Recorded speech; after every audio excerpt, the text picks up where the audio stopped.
with wires and knobs.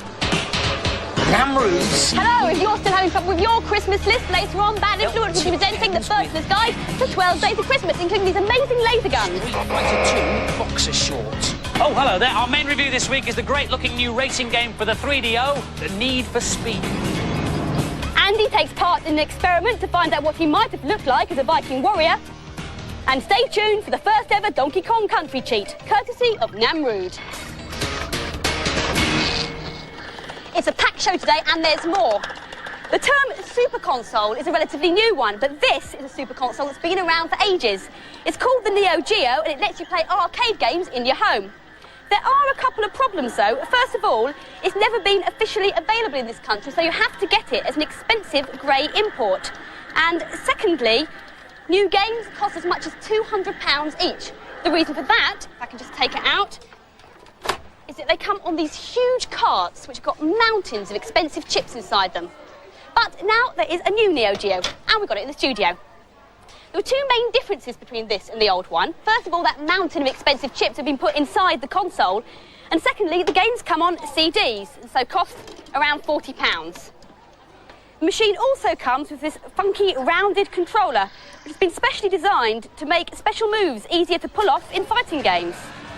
Like the old machine, it lets you play arcade games in your home, including this one, the King of the Fighters 94. It's a massive game, more than 5 times bigger than Super Street Fighter 2. The fighters have more moves than a mongoose in a shopping bag, and there's a special tag team option where players can choose groups of martial artists to fight all over the world. And if you fancy one in your Christmas stocking, it'll be out by Christmas, costing £399. Furtlers, what am I? That's right, a snow nam, get it? Hey! Now, snow is great, but you don't want to be going out into all that horrid, cold, fresh air. So, here's a snow tip. Bring your snow indoors and build your snow nam there. I'm waiting for a delivery from Snow to Go.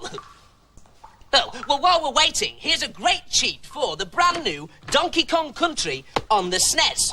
During the cranky winding his gramophone sequence at the start, spell out Diddy. That's down, Y, down, Y, like so.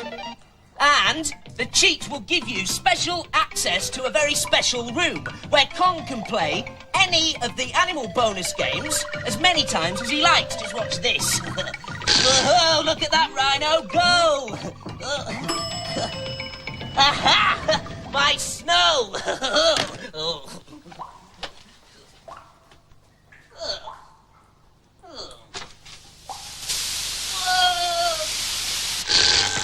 There's no business like snow business. Our main review this week is The Need for Speed on the 3DO, a spectacular road racer.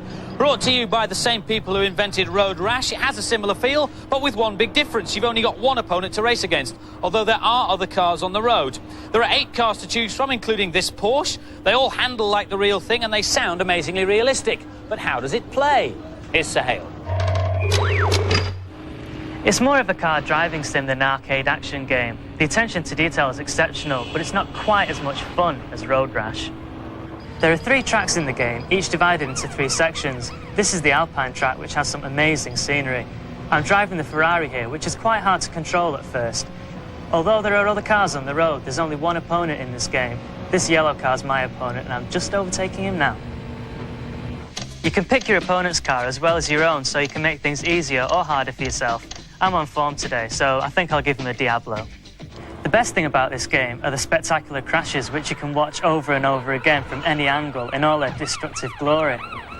This is the worst part of the game. As in Road Rash, the speed cops are everywhere, and you have to be pretty nippy to avoid getting a ticket, which evidently I'm not. This is a stunning-looking game that would certainly benefit from some extra tracks and a 2-player option. I'm looking forward to the sequel. The level of realism is absolutely amazing. I could happily play this for hours. This must be the best-looking console game in the world. These graphics wouldn't be out of place in an arcade. And the scores for The Need for Speed, the girls went into overdrive and gave it 5, but the boys stayed in 4th gear. Everybody's seen pictures and films of Vikings marauding. But how do we know what they actually looked like? Well, nobody does, definitely, because there weren't cameras way back then, and it's been a problem that's been confusing historians for over 1,000 years. It's a puzzle that the York Archaeological Trust have been trying to solve since they set up this place, the Jorvik Viking Centre, 10 years ago. These models of Scandinavian pirates are an artist's impression of how they might have looked, based on wood carvings, sketches scratched on slate, and other bits and pieces that have been dug up over the years. But like all sketches, they weren't perfect. So what did Vikings really look like? Well, some clues could be found in a place like this. This is an archaeological dig. Attention to detail is very important to archaeologists. A small piece of pottery or even a tiny piece of thread can lead to a major discovery as to what the Vikings wore, ate, or possibly looked like. 1.52. Archaeologists are like detectives, digging up clues that might be hundreds of years old. These clues have to be pieced together to solve those puzzles. Unfortunately, the only clues they had to solve the mystery of what the Vikings really looked like were skulls and skeletons. The scientists in York are now using a new technique to try and put flesh on the bone and rebuild a real Viking's face. The first step is to use a laser to scan the skull and build a 3D model inside the computer. They then have to match the skull to a living person. Now, we can tell from the skull and its skeleton the age, sex, height and build of the person that they need to find. In this case, it's a male between 25 and 30, slim build and about my height. So guess what? I'm next for the laser treatment. Although the laser is very low-powered, I've been warned not to look directly at the beam. Once the computer has the data from both the skull and my face, the equivalent points on the two different faces have to be lined up. So on the left, the face of Andy Crane. On the right, the skull of the unknown Viking. Time for the techies. Once we've got into the computer, I've got to match up your face with the skull using these 38 points, 10 down the centre and 14 either side. So there we have your face. Here, Richard is marking the bridge of my nose, so the computer knows where it is. It's reasonably easy working on a whole face, but then he has to use his judgment to estimate where the bridge on the skull's nose would have been. Once both sets of points have been logged, it's over to the computer to stretch my face over the Viking skull to recreate Viking Andy. They've got the skull and they've got the photos, so the stage is now set for Lynn the sculptor to build up a finished figure.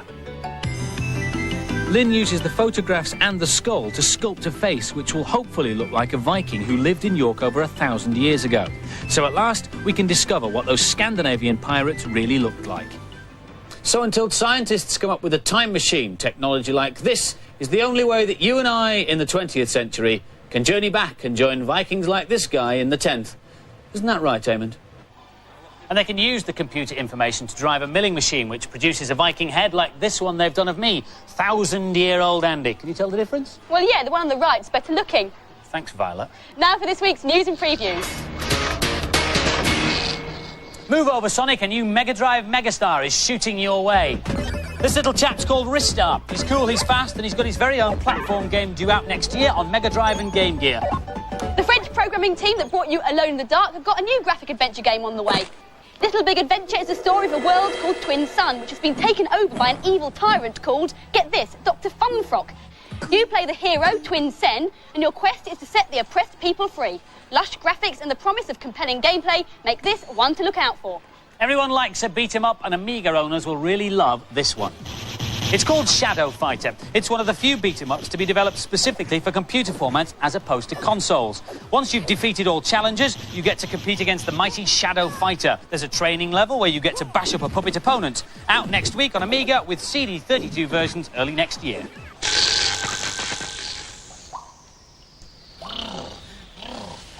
Fellas, this snow is very cold, which brings me to my next snowy tip. Balls. Now, making snowballs makes your hands very cold, so I've invented this, a snowball making machine. It's great. It's got 4 different settings in order of hardness of balls. Now, Clint is the hardest, then Mel, Marilyn, and finally, the softest, Jeremy. I think I'll set it to Clint balls. Now, it takes a few minutes to warm up, so I'll just get it going and do this next cheat, which is for Streets of Rage 3 on the Mega Drive. Now, fight your way through to Stage 2, Level 1, and you'll come across a character, a little kangaroo called Rood, there you go, with his keeper. Now, kill the keeper and Rood will run away. Then, when you lose a life, you'll be able to continue choosing Roo, here we go, as a new character to fight with. Oh, great, my snowball making machine's warmed up. Oh no, I should have set it to Jeremy balls. With only a few shopping days left to go to Christmas, you're probably worrying about what to buy your favourite fertiliser. Well, fret no more as we present you with the Fertilised Guide to the 12 Days of Christmas. Take it away, Andy. On the first day of Christmas, my true love gave to me a cartridge in a TV. This is, in fact, a SNES and TV combined in one handy little case, sadly only available in Japan. On the second day of Christmas, my true love gave to me 2 data gloves. This is one of the newest computer controllers. It lets you command your computer simply by pointing at it. And this is one of the oldest. Believe it or not, it came out 5 years ago for the NES. And a cartridge in a TV. On the third day of Christmas, my true love gave to me 3 fresh games. Our votes for the freshest games of 1994 go to Magic Carpet for its original strategy and gameplay, Earthworm Jim for its unusual humour and gameplay, and Donkey Kong Country for its fresh look and gameplay. 2 data gloves. And a cartridge in a TV. On the 4th day of Christmas, my true love sent to me 4 calling birds. These electronic parrots have got digital tape recorders built inside them, which were triggered by loud noises. Sing, Andy. 3 fresh games. 2 data gloves. And a cartridge in a TV. On the 5th day of Christmas, my true love gave to me 5 bold wings. Bold pilots should barrel roll over this. US Navy fighter for the PC. 6 planes to fly, but tragically, Graham's crashed the Tomcat. 4 calling birds. 3 fresh games. 2 data gloves. And a cartridge in a TV. On the 6th day of Christmas, my true love sent to me 6 guns a-blazing. This Christmas, there are guns out for CDI, 3DO, SNES, Mega CD, and not forgetting these lock-on guns which use the same technology as Quasar. Trouble is, they're so popular, they're difficult to get hold of in the shops. Etc, etc, etc, and a cartridge in a TV. On the 7th day of Christmas, my true love sent to me 7 mice a-squeaking. Lots of mice available on the market this Christmas, including designer mice. A leopard skin, or teak, whichever takes your fancy. A Hot Wheels mouse, if you like cars, with a pointer to match. This home mouse, which lets you design your own pointers, like these dancing girls. Or this aeroplane. There's an infrared cordless mouse. There's even a mouse that looks like a mouse. That's only 6. Ah, but you haven't met my friend. Meet Minnie. Etc, etc, etc. And a cartridge in a TV. On the 8th day of Christmas, my true love sent to me 8 mates are playing. The only 8-player game we could find was Micro Machines 2. So how does it work? Well, you plug 2 joypads into the normal ports, 2 into the ports on the J-cart, and 2 players share each joypad. Etc, etc, etc, and a cartridge in a TV. On the 9th day of Christmas, my true love gave to me 9 ladies dancing. This is a program called Click and Play for the PC. It lets you design your own computer games. You can scan your friends, put them in, animate them at will. You can even blow them up. Take that, Violet. Ouch! Etc, etc, etc. And a cartridge in a TV. On the 10th day of Christmas, my true love said to me 10 lemmings leaping. Yes, those lovable creatures with an acute death wish problem are back in all new World of Lemmings on the PC. You have to help 3 tribes of lemmings, Egyptian, Classic and Shadow, in their attempts to colonise a new homeland.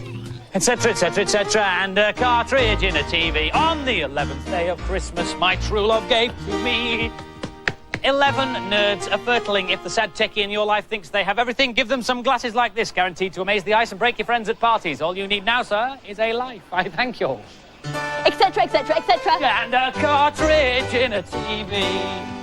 On the 12th day of Christmas, my true love said to me 12 drummers drumming.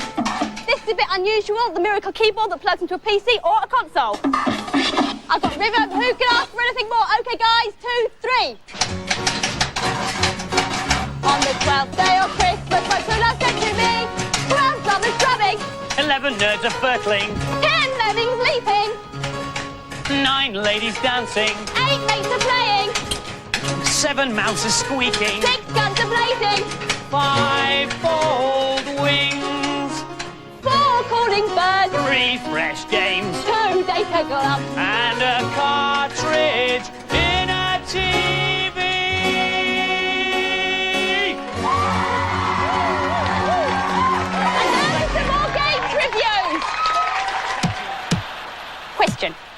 you get 22,000 football players into 3.5 inches of plastic?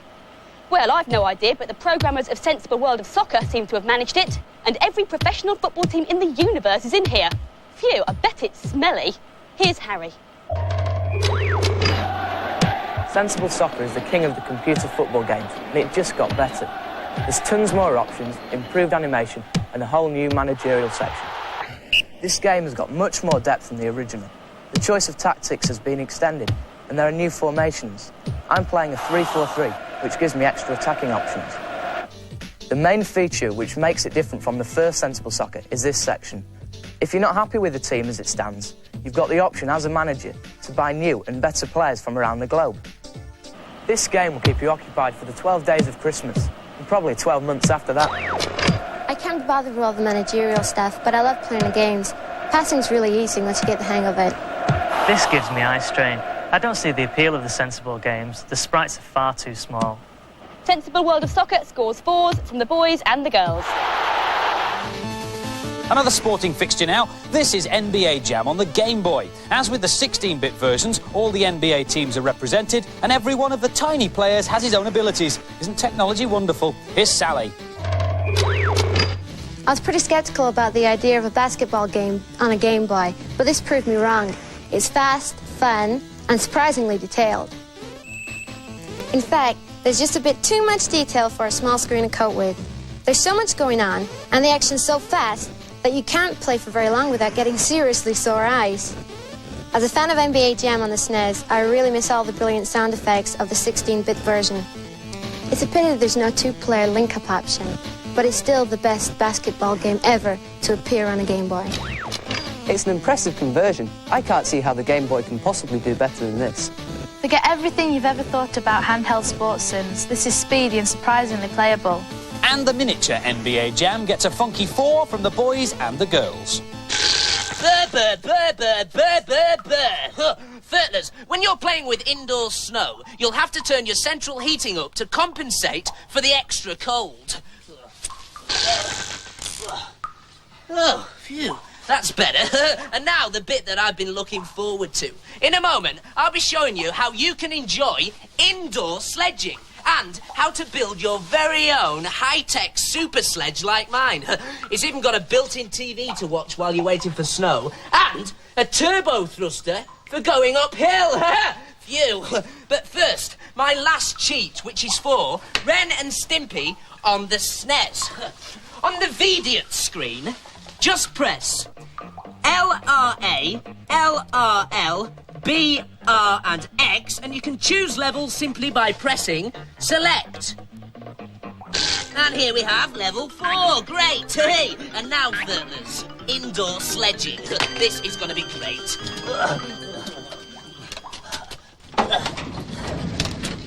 Oh no! Someone's stolen my snow!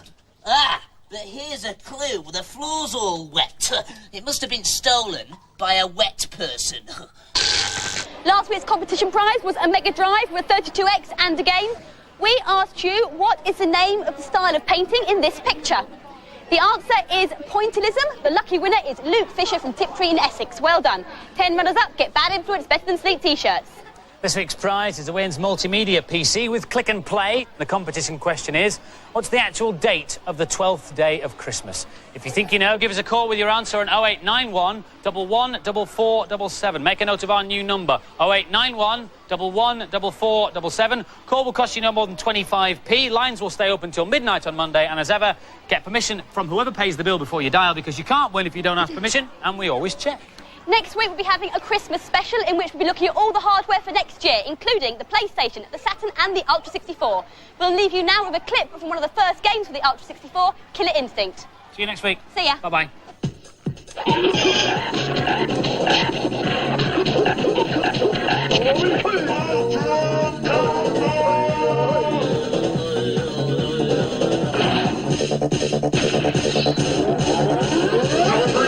Victory!